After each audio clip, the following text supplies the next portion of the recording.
everyone. This is another episode of Creating Love Project, and I'm extremely happy and delighted today with our guest, Dyan Liora. I think you hear some interesting names here. Dyan literally means judge in Hebrew, and Liora means my light. So it couldn't be better. And Diane shares a lot of light and shines a lot of light because of her work, her special work, what she is doing as a quantum soul surgeon. And you can give it some more names, but she does amazing work. And here she is. Welcome, Diane, today. And Hi, how are you? I am fine. Thank you so much. And I said it already, I'm so happy you're here. So, first of all, I would like to ask you, what does it exactly mean, soul surgeon? Because, yeah, let's go right away deep in. What does that mean? What do you do with people? What do you offer them? What do they get by working with you? Okay, that's a really good question. So it's actually the most simplest term I can describe my work because it's soul surgery. But what is that, right? So the way I see us is that we're made of different, aspects. I mean, we have different aspects. We have the mental aspect, the spiritual aspect, emotional, and body.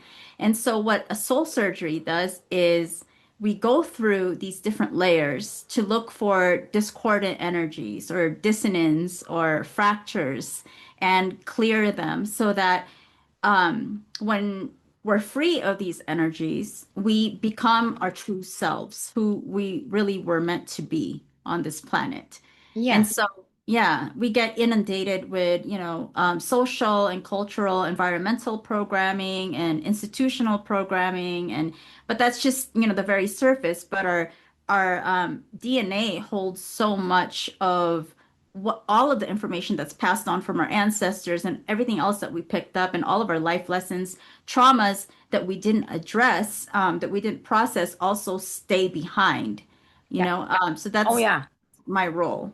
And That mhm. That's so well expressed because, of course, epigenetics, right? Unhealed trauma, if it's not addressed, that's what I see in my own work and constellation work. If it's not addressed, it can reverberate through generations and it brings the system for of a couple of, we speak about the system of the family is a couple of generations, a few generations. So if atrocities happen, too hard to heal, which is often the case with atrocities, there the effects continue. We know also now with epigenetics that if you have one parent that is diagnosed with complex trauma or PTSD, then you as a child have three times as much chance to inherit the Mhm. symptoms, not the trauma, but the symptoms, the responses to it. Mhm. So actually, I think that what you do is helping with that you help to clear that out.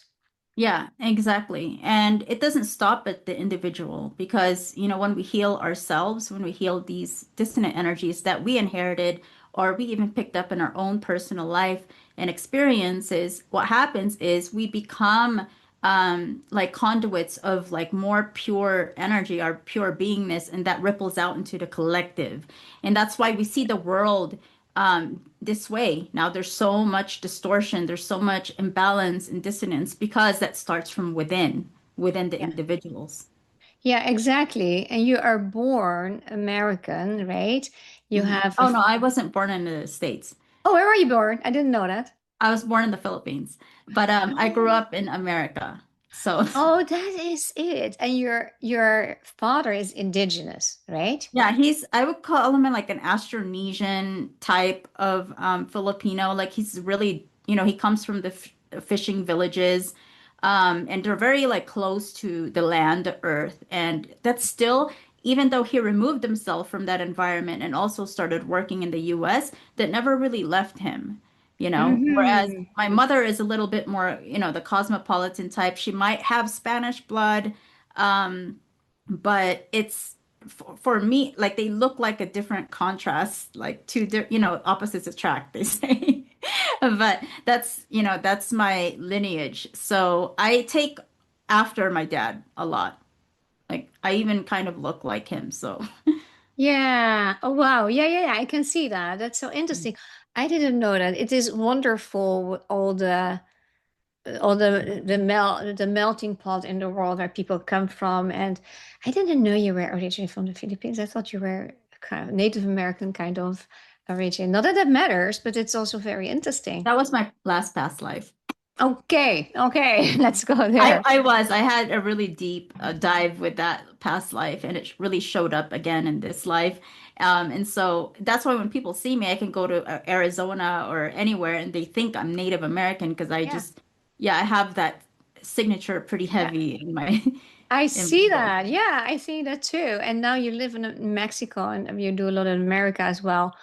And you're working as I use the other word as well, quantum healer with all your gifts. And you have also a special passion for indigenous people to Mhm. get to get back to their country of origin or to get back to the land or where they are connected to. So can you talk a little bit about that experience, what you have? Yeah. Yeah, so I'm always drawn to like native wisdom or indigenous wisdom because I just really feel that they have something that the rest of the world lost.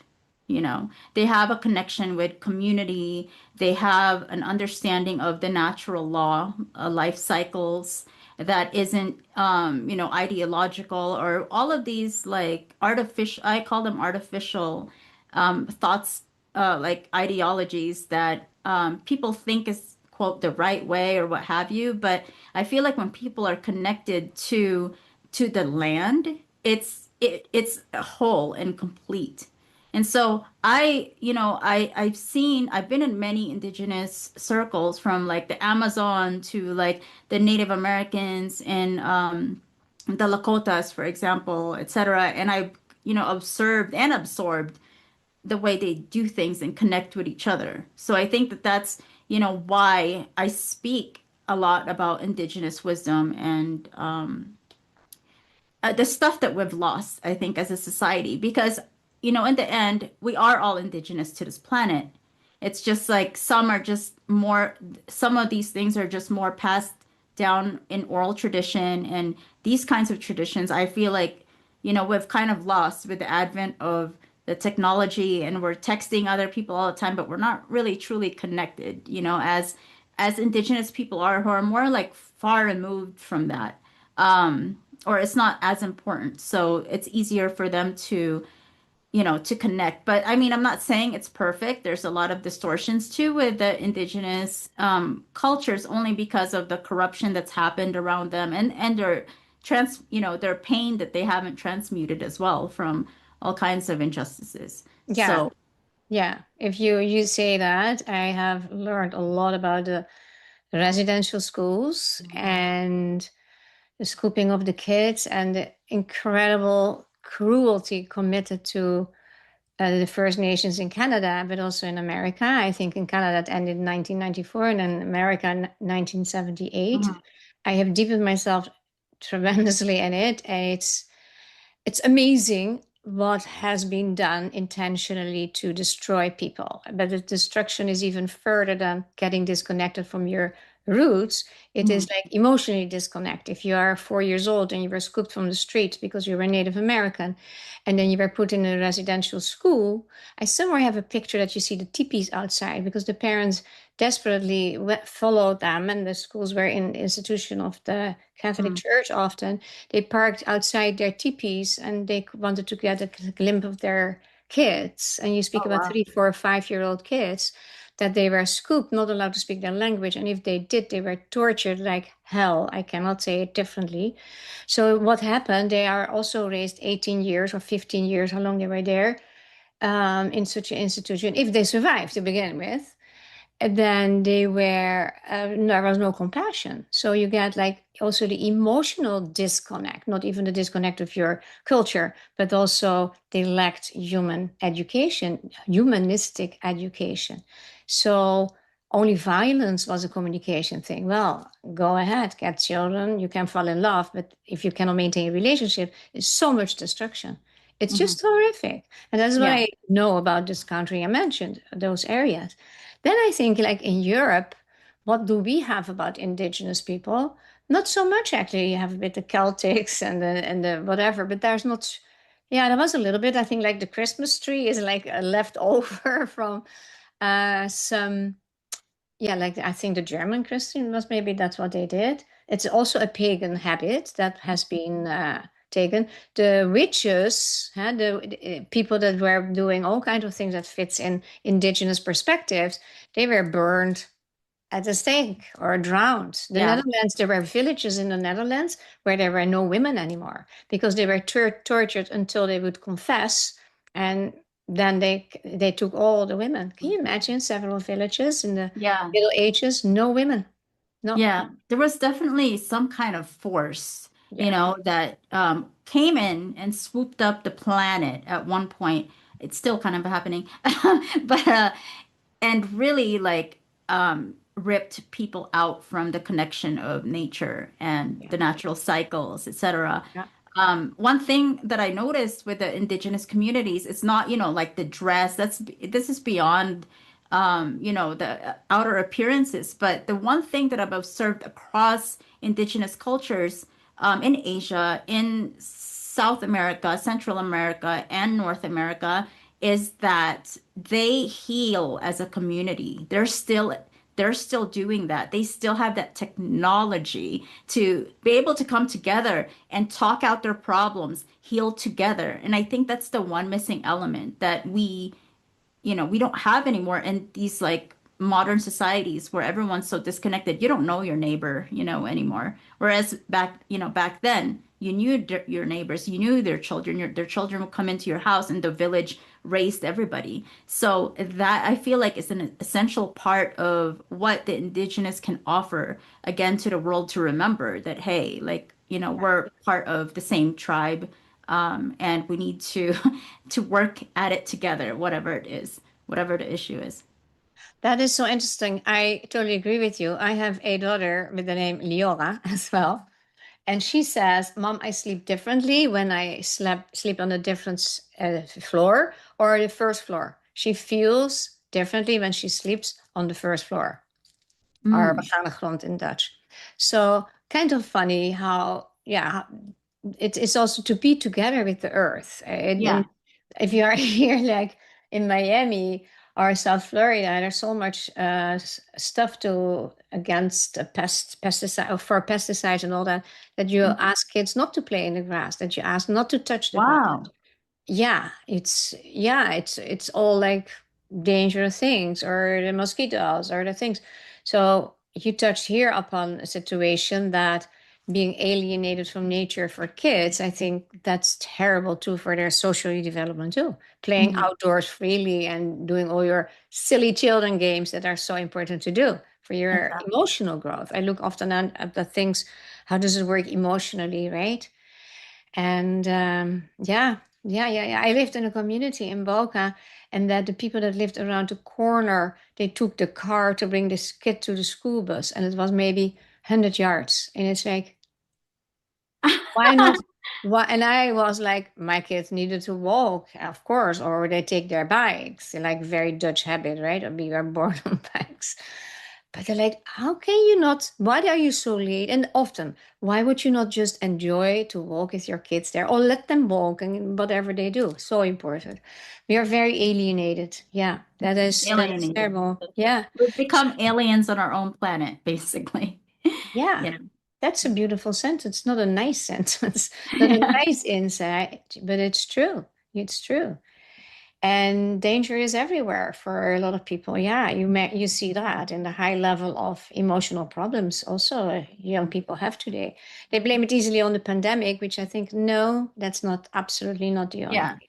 Absolutely not. It just kind of shined the light to the symptoms that were already manifesting from our disconnection from our indigenous wisdom, our, Yeah. disconnection from nature. So when I was younger, I was born in like a village type of situation where, my grandmother was there, my aunts and uncles were there. So it was like I was born in a compound, but not a compound, it was a community, and Community. it was full of nature. And I remember running around, catching, dragonflies, and it was a very magical time of my life. But I suddenly was plucked out of that environment and placed in like the concrete jungle somewhere in California, and it was just like, whoa, like a total shock to my system. I had never seen concrete like this before, like paved roads.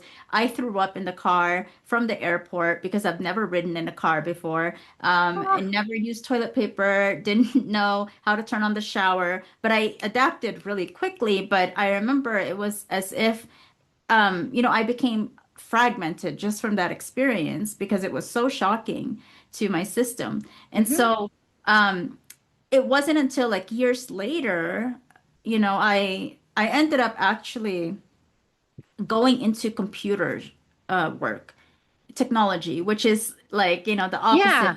of You quote became a nature. designer, right? You're a very creative designer. Yeah. Yeah, I was in web development actually. And so Oh. I was, doing that for a long time. But I became really depressed, really, really depressed. And I didn't know what it was. There was something, I felt like my soul was dying, and I was just trying to stay alive by going out with my coworkers, with my friends, and going to bars. And I felt like my soul was dying. So I was coping this way. And then finally, something, I remember slamming my hand down to my desk, and I was like, this has got to stop. I want my life to change. Like, I want to meet more soul connected people. And I remember saying that with myself. And within a year, my whole life started turning upside down. It totally got, I just got, and I also got laid off at one point. So it was like, here's your severance pay, here's your unemployment benefits. Let's go. So I ended up traveling the world, and I ended up in the Amazon jungle. How Don't old ask were me you how, like, then? I didn't even plan it. I was just following two crazy European guys who were like, "You want to come to the jungle?" And I was like, "Yeah, Let's why not?" go. No How old were you idea. then, Diane? How old were you then? Oh, I think, already in my 30s. I was already in my 30s.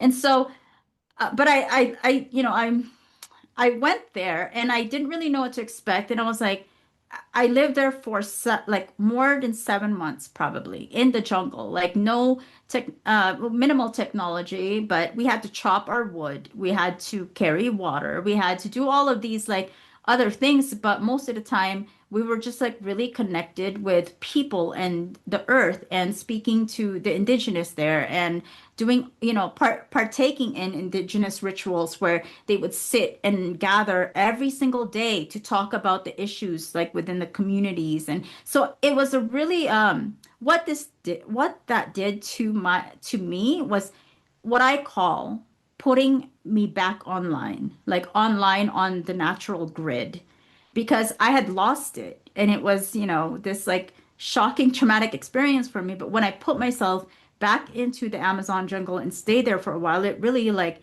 connected me to that nature again. And I'm not talking about like nature, let's go hike somewhere, but I'm like really like No. embodying it and feeling it. Embodying it in it. Yeah. Yeah. Yeah. Wow, that is so interesting. I learned lately from a neuroscientist that says so many people are afraid for the sun because of their skin and the wrinkles and the cancer and the this and the that and that. So he spoke about the good things, and he says, it's even measured now. You have those different lights, the red light, the yellow Yeah. light, the blue light that comes in certain amounts in the day, during the day. And he said the nature gets it all in. Yeah. We know that. I mean, green doesn't grow without sunlight. Right. But then they reflected back on us, onto us, also those different lights. They have measured that now, and I was like, yeah, that's one of the reasons that we feel so great to walk in the woods, or which you don't, by the way, don't have in Miami, unfortunately. But the woods are like fascinating. It's Hmm. also where all the fantasy starts to speak too, right? With the Yeah. stories and yeah, I used that a lot for my kids when they were young. That is so interesting. So then you were in the Amazons, and what happened after that? And then I decided, I wanted to go back to California, and then I just made a last minute decision to go to Mexico, and I ended up living here. So I'm not a good planner. I just kind of go with the flow. Yeah, that's great. I'm the same. Where brings the flow you this time? Yeah, and so right now where I live, it's a small town, a mountain town, but I do try to live out of the town a little bit. So I'm always like 20 minutes away from town, like a 20-minute car ride. So it's impossible for me to, not impossible, but it would take a long time for me to walk. But I like to be surrounded by nature. There's like horses outside of this window, and they sometimes run, they gallop, like, Yeah. and Yeah. just to see that, like it enlivens me. I'm like, Yeah. oh, like you could see the power of the horses just running. And so I'm always like trying to recreate, I'm always trying to surround myself with plants.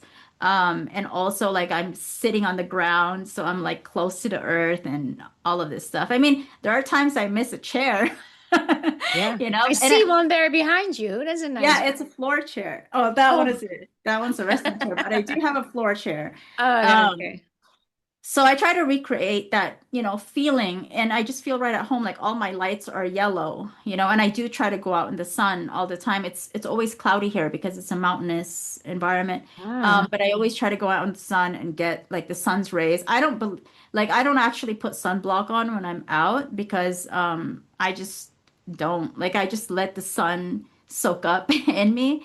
Um, but yeah, it is, I kind of like the idea too. I'm not one of those people that are like, no, I must stay away from society and I must stay in my little wood hut and stay here forever. I certainly knew people like that. But for me, because I was in technology, and had, been exposed to the modern world as well, I like to blend them both. Like whatever is, to Yeah. me, it makes sense. It's kind of like a balance because we can't stay away from all of this technology. I actually love technology. And I feel like it's like part of adaptation to be Yeah. able to adapt and also, connect to nature. And I feel like that would be a really great balance, Yeah. because I'm not one to tell people like, yeah, ditch your urban homes and go to the jungle, go to the Amazon jungle. It's not for everybody. But if you can somehow connect that, make that bridge between like nature and technology, it's also, I feel like that's the way to go, in my opinion, from my own Yeah, experience. yeah, yeah. Yeah, that is fabulous. So, yeah, I'm thinking about the future, how technology keeps us that kids barely play outdoors. Mhm. Parents are also afraid to have them play outdoors because it's danger. You can be kidnapped. Yeah, When we came from Europe, we moved into a gated community in Balka, and most of my neighbors were warning me, you cannot have so many kids in your home because if they fall, then you get sued. Or if they're outdoors, they can be kidnapped. And you have to, my boys were 7 and 9, they were playing on our driveway, which was a long driveway in a gated community in a very calm place. One car passing an hour, you have to sit outdoors as a mother that you see what they do because they can be kidnapped. yeah, Even your non-stop fear here, fear there. I am a very good watcher of my kids, but I know also that if you don't give them space to be in all the comments all the time, commenting what they're doing is so bad. Let them be, let them do.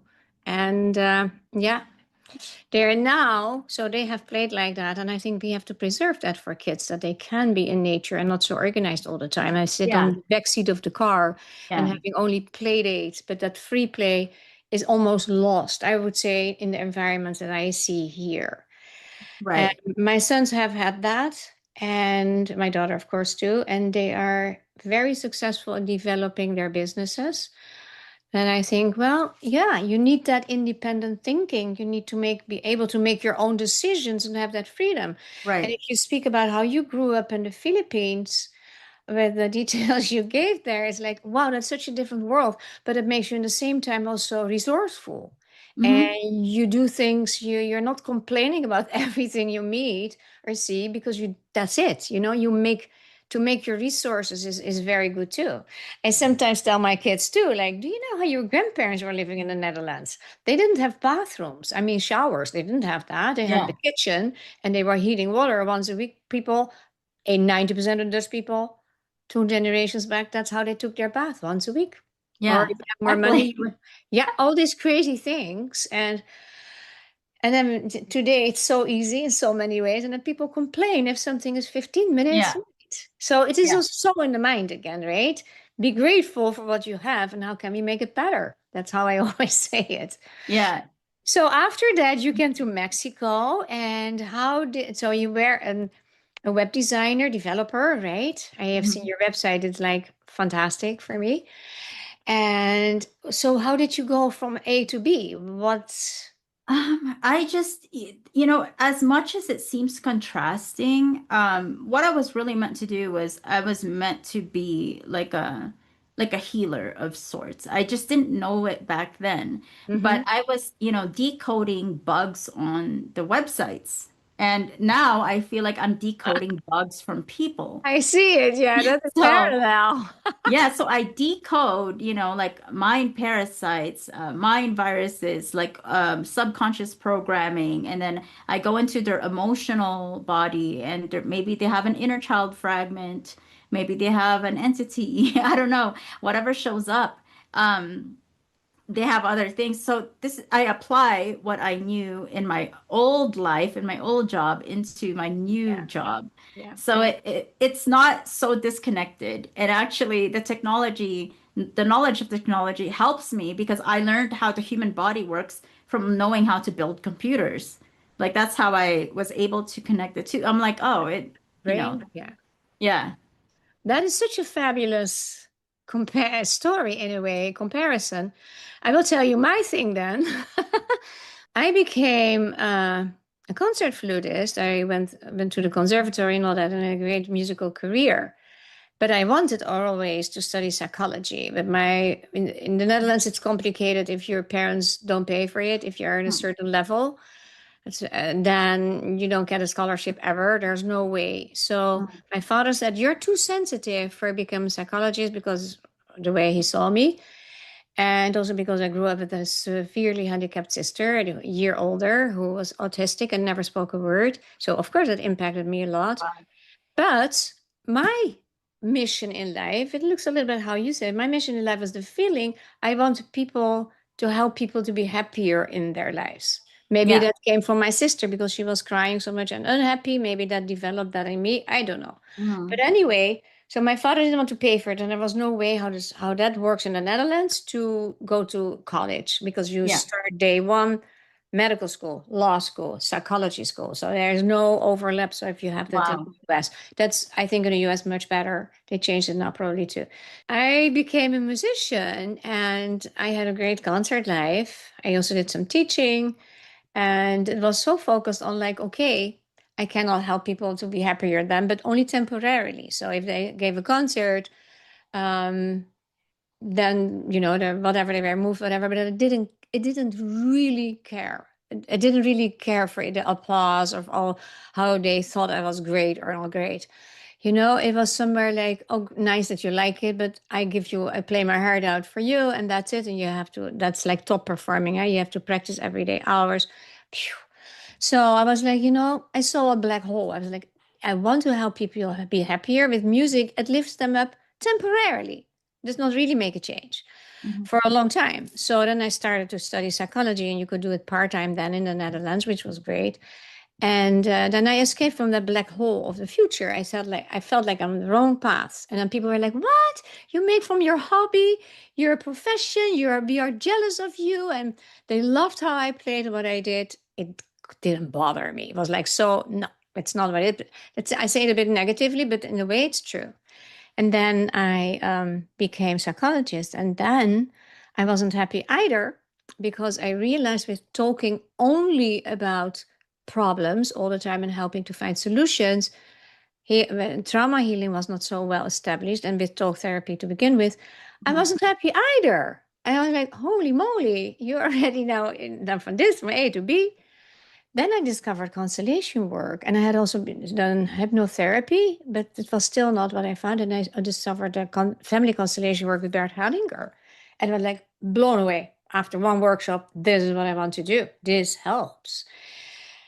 And what you said in the beginning, you help people find their innate capacity. That's how I formulate it too. Your innate capacity, discover the innate capacity to healing themselves, because that's actually what you do. You don't do it for them, you Mhm. facilitate, right? You Mhm. get information and you do that entirely. You step into their field and you know what to do. So And I think that is wonderful, but you're also gifted in that because not everybody can do that. How are the people that you meet as clients? Because you probably have them also worldwide, right? That is someone find you. How does that go? How do they find you? They find me mostly on social media or word of mouth. Yeah, I haven't, had time to really like put out programs out there. I feel like that would really be, that would help more people because not everybody wants to sign up for a session one-on-one. Like they want to do it in the privacy of their own home. I mean, by themselves. But I feel like that's kind of my next step, actually, like to yeah, start making programs and just help people in a way where they can do it themselves and help their friends and their yeah, family. yeah. Yeah. That's one of I agree with you. I know there are millions of people now making courses, and there are millions of coaches since the pandemic. But you have almost a second job that Yeah. you're doing as a volunteer, standing up for indigenous people that went back to their homeland. Would you like to share a little bit about that? How you got to that? Yeah, actually, I had a long journey of discovering because I was in California, I had a plethora of choices and different systems to, modalities to explore. It was the perfect playground for me. And I got into, I just resonated with spirituality. So I got in those circles. And then eventually I came upon Sufism. And so I became a Sufi at one point. But, I felt like there was usually when I feel like I'm done with something, I just move on. It's not a big deal. I don't make it part of my identity. But something happened to me. I think what really happened to me was, I think on October 7th, when the friends that I had picked up on social media and real friends, acquaintances, they started ganging up on Israel. And I didn't know, I actually started researching before that because, like I said, I had witnessed going back to the jungle. I had witnessed a Jewish man get cornered by these, hippie types, and they were saying that Zionists were evil. And I saw him cry, break down and cry. And so that was my first ever cognitive dissonance where I was like, wait, something is wrong. Everything that the spiritual circles would always say Zionists control the world. Like this is, something that they just parrot on and on. They didn't really know what Zionism was. They just kind of repeated a lot of the conspiracy theories, which I was also guilty of because I just didn't know. I was just going along with it. But something happened on that day where I just got cognitive dissonance and I was like, wait, I need to know what's happening. So I started researching. The first question I asked was, how was Israel created? Because I had no idea. And so I went into the research and I saw, oh, okay, they had like this Peel Commission, they had all of this stuff. Well, I'm going to go back to when I learned, I think what I learned about the history of Israel that really struck me was, oh, I didn't know that right after the Holocaust, a lot of the European Jews tried to migrate to Israel, and there were also Mizrahi Jews and Sephardi Jews and Yemeni Jews that came to Israel against all odds. And for somehow, like, the five Arab nations, with the help of two, attacked the Jewish people because of the establishment of the state of Israel. And I If I thought, may interject too, because it's it's just a very powerful topic.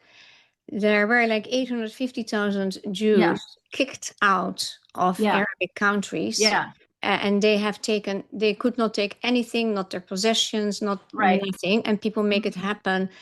They make it look like nothing happened. That never Yeah, happened.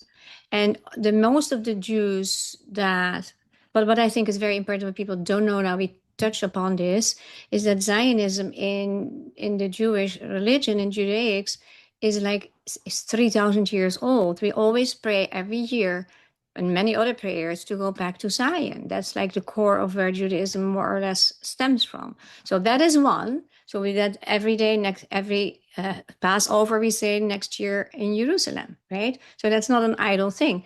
Then, because of the anti-Semitism worldwide for 2,000 years, because of the Dreyfus process. And people can look that up, but that is in France. Theodore Herzl was attending that, and he said we need to have an own state because anti-Semitism is so strong. People will always, they are always threatening us because Jews could not live freely in Europe either. They were not allowed to have most of the professions. They were not allowed to go to college. They were not allowed to use certain professions because they were Jewish. They needed to convert first. If you have the composer Mendelssohn, his name became Mendelssohn Bartholdy. He was Catholic. Then he could be a composer. Now there are so many stories Yeah, there. So what did they do? Most of the time, also Russians were the first ones that came. That's why we have the kibbutzim, right? The communities. Russian Jews came because they were murdered every year, and they were highly educated often, and they bought the land. You have the Jewish National yeah, Funds. My parents donated to that too. You bought land in Israel, so Arabs sold their land to the Jews because they wanted the money. yeah. So normally when people buy land or a house, they're allowed to live in it. But a lot of people today think, well, Jews can buy land and a house, but they're not allowed to live in it. That's what I wanted to put on the table. Yeah, Thank yeah, you. that's absolutely right. A lot of these little details that you're mentioning, doesn't get mentioned often, No. and because of the current narratives that want to take over. But I mean, Jews come from Judea, and there's a lot of, I mean, you can look at it genetically, Yeah. like people are tracing that their origins, no matter where you are in the world, the Jewish people have always come from Judea. That's, the matrilineal lineage. But what I find interesting is not just, genetics, because I don't really believe that, genetics determines indigeneity, even though that's a standard for some people. For me, I think the most obvious thing is that Jewish people, no matter where they were in diaspora, have always kept their traditions and oral traditions, especially. And even though they have maybe like varying customs, still there's one thing, like there's that one thing binding them, and that is to go back home to Zion, to Yeah. Israel. So Yeah. when Israel was created, I saw it as a indigenous land back movement, which has never really happened in the world at this scale before. Yeah. And because of the different systems of corruption, of ideology, and a lot of institutions, they have made it seem like the Jewish people are colonizers when that's not a fact at all. So, that's kind of why I started stepping into it, because I started to see that all of my friends, all of my acquaintances did not get these facts. They somehow missed the memo. So I started speaking, and at the same time, while speaking out on it, I lost all of my friends, got my Facebook suspended, got my Instagram suspended, which was a blessing because it was like, the universe, doing me a favor, getting rid of all the anti-Semites in my platforms. And so I started fresh. I You have started, them back probably now, I mean, bots and all that. yeah. And so I started speaking, and along the way, I learned so much, things that I didn't even know on my own research, just from like, what the Jewish people are really about, who, the different spirituality that they still carry. And to me, that was important too. And so now I find myself kind of highlighting that, like, like in my content, mostly I talk about spiritual, like how I relate my spirituality to the Jewish traditions and the mysticisms, because a lot of these, like even the New Age, even a lot of the spiritual systems that we have now are actually based on Judaism and, the mystical Jewish principles. Like this is where it comes from. I could pick out any any New Age concept right now, and I can point it to Judaism. I could point out like something as simple as the laws of just be kind to your neighbor. You could point that to Judaism. Yeah, So that like, one for sure. yeah, so there's really something foundational that has lasted for thousands of years that the Jewish people have somehow kept. They're kind of like the keepers of these, what I call codes.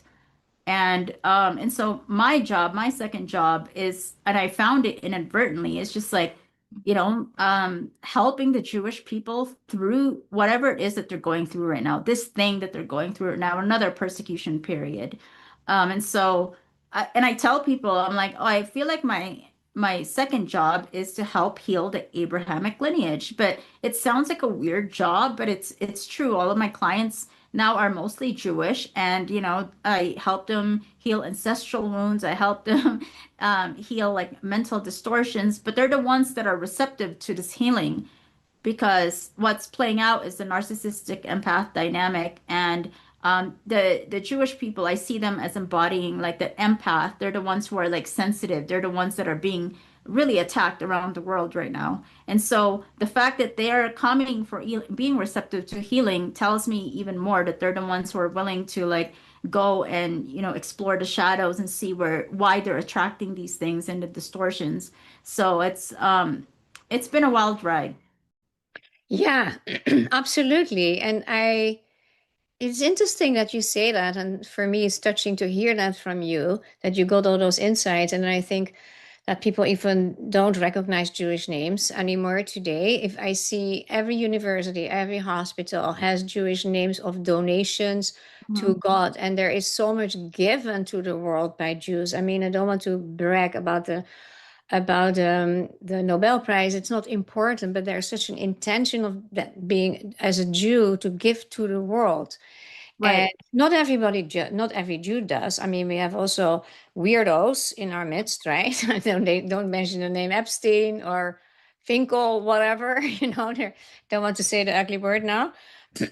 But so there are, of course, we don't have to be perfect, but there is so much goodness coming even after the Holocaust. I mean, we are still suffering with that in a way, not suffering, we are still troubled by it, by the effects, because how can you look at the world that abandoned us so badly? Nobody wanted to open the doors for us, and that's why so many more millions, actually millions, were gassed and murdered.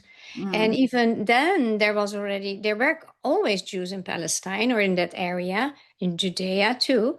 And then 1940, the Arabs didn't like that the Jews were coming, and they forced the British to close the doors. So many more Jews could have been Yeah. rescued if they Hmm. would have opened the doors. Nobody spoke about that until recently. When I was a kid and a teenager, I made a project in school about it. And the teacher, history teacher, was even like, no, that's not totally true. I was already so impacted by politics then that it was like that was not true. Yeah, it is true, and that is a blame too. And it's not that now it is like stolen land. Really, that's not Hmm. stolen. Most of it is bought to begin with. And Yeah. secondly, if you cannot afford to lose a war, don't start one. Don't Yeah. start with five countries to say we wipe you off. And somebody said yesterday, and now we are in expecting the hostages, the rest of the hostages to come back Sunday, Monday. So somebody says, didn't you notice there's no celebration? Nobody says, great, ceasefire, or the war is over almost. I mean, this verse said, no. And you know what I thought? You know why? Because most of the people that, like from the river to the sea screamers, they want the Jews wiped out. In the out, they like a lot of them say, we want Tel Aviv back. They never had Tel Aviv because Tel Aviv is Jewish. It's the word Hebrew, the Tel is a Hmm. hill of spring. It's a Hebrew thing. And they want everything, every agriculture, all the things. There's so much a distortion of cruelty and stupidity that I cannot fathom. And it is a hard place of, but so many lies are posted as truth. And Hmm. you do such a great work with that. That's why I wanted to address that by speaking with people, having those groups, what you do online with the prayer for the well-being of people and to address those things. And there's so much going on. So yeah. Thank you Yeah. for doing all this. You're really a light, a big in the world. In a way, you would one day, I think, get the title tzaddik. And but no, it's an amazing story, and people get it. They listen to you. You speak their truth. And when I saw one of your posts on Instagram that says the Jews are the only successful natives that came back to their country, I was like, wow, she dares, because I know what death threats you will receive for making Mhm. those posts. Okay, well, we can talk forever because you're such Yeah. an amazing woman, but I would like to thank you so much. We have a small request, and you probably know what it is about, but we have this very interesting situation that 91% of our returning viewers do not subscribe, but they are returning, so they must like it. And that would be great if that is you, if you will be so kind to subscribe, eventually leave a like if you like the video, or even leave a comment, that's even nicer, or have a request. That would be great to hear from you. But please support our work by subscribing. Thank you so very much. That would be such a favor to us.